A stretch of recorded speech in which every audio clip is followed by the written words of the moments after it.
le défaut, et c'est ça la qualité du croyant dans sa quête spirituelle, c'est qu'il est toujours en perfectionnement de soi. Et cela passe déjà par comprendre soi-même et comprendre le monde qui l'entoure, et pour essayer de trouver les bonnes solutions et les bons remèdes pour nos maladies, qui sont multiples.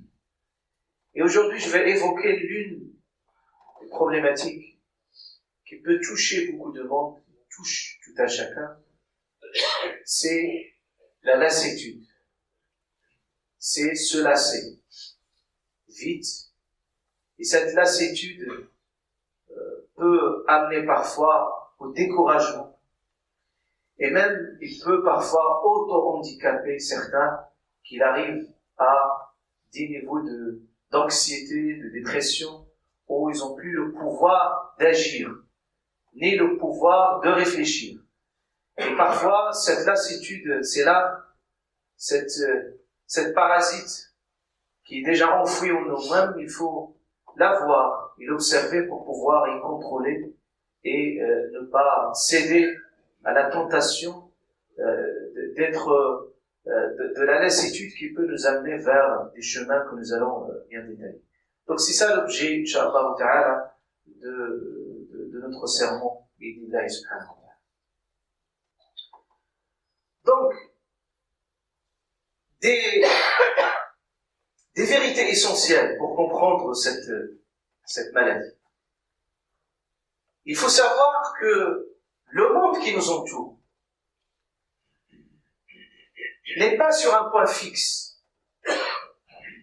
Allah Azza wa Jal, subhanahu wa ta'ala, il est le seul, subhanahu wa ta'ala, qui a toutes les qualités suprêmes pour rester, subhanahu wa ta'ala, dans sa grandeur et dans sa puissance. Par contre, toute la création autour, elle est dans un mouvement. Elle n'est pas sur un point fixe. Tout bouge. Nos cellules à l'intérieur de nous, à chaque moment, il y a des renouvellements cellulaires dans le corps humain, dans l'univers qui nous entoure. Vous voyez, Allah subhanahu wa ta'ala nous parle déjà dans le mouvement céleste qui bouge, tout bouge. Notre appareil physique, les médecins peuvent en témoigner de cela, de ce qui se passe dans cette machine extraordinaire du corps humain. Et tout bouge, tout qui est en mouvement. Notre appareil psychique également, c'est pas figé. Nous avons des idées, nous sommes en profonde réflexion, nous réfléchissons, nous agissons au quotidien. Tout bouge autour de nous. Le monde, il bouge autour de nous. Donc, il n'y a pas de point de fixation. Et cela, c'est une chose essentielle auquel il faut prêter attention pour comprendre la lassitude. Comment il peut s'installer à un moment, il peut nous handicaper. Parce que finalement, il va à l'encontre du mouvement, l'encontre de la philosophie de l'univers. Et là, le prophète sallallahu alayhi wa sallam, ici, il nous parle déjà que la lassitude, on part du premier niveau, la lassitude à un niveau spirituel.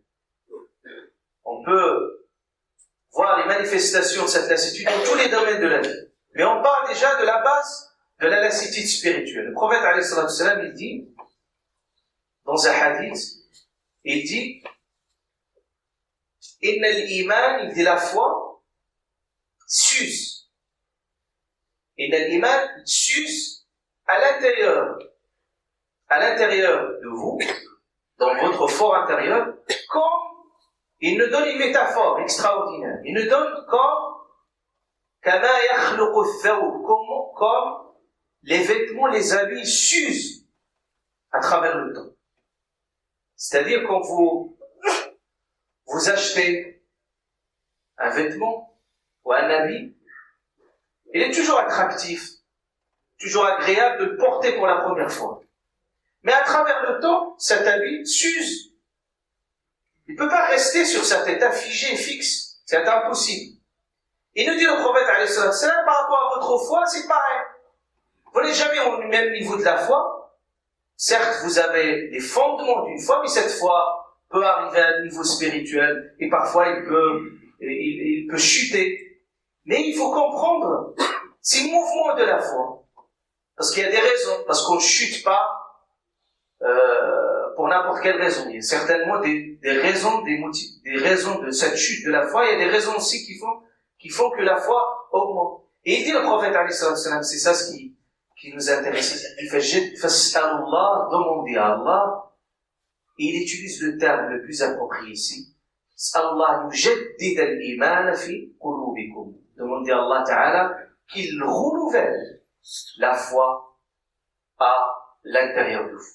Ça veut dire, le renouvellement, c'est notre responsabilité.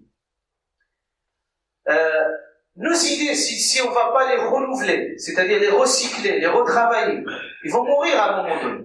La même idée, vous le consommez aujourd'hui, le lendemain, et à un moment, cette idée perd de sa valeur, et perd de sa vivacité. La même chose, la foi.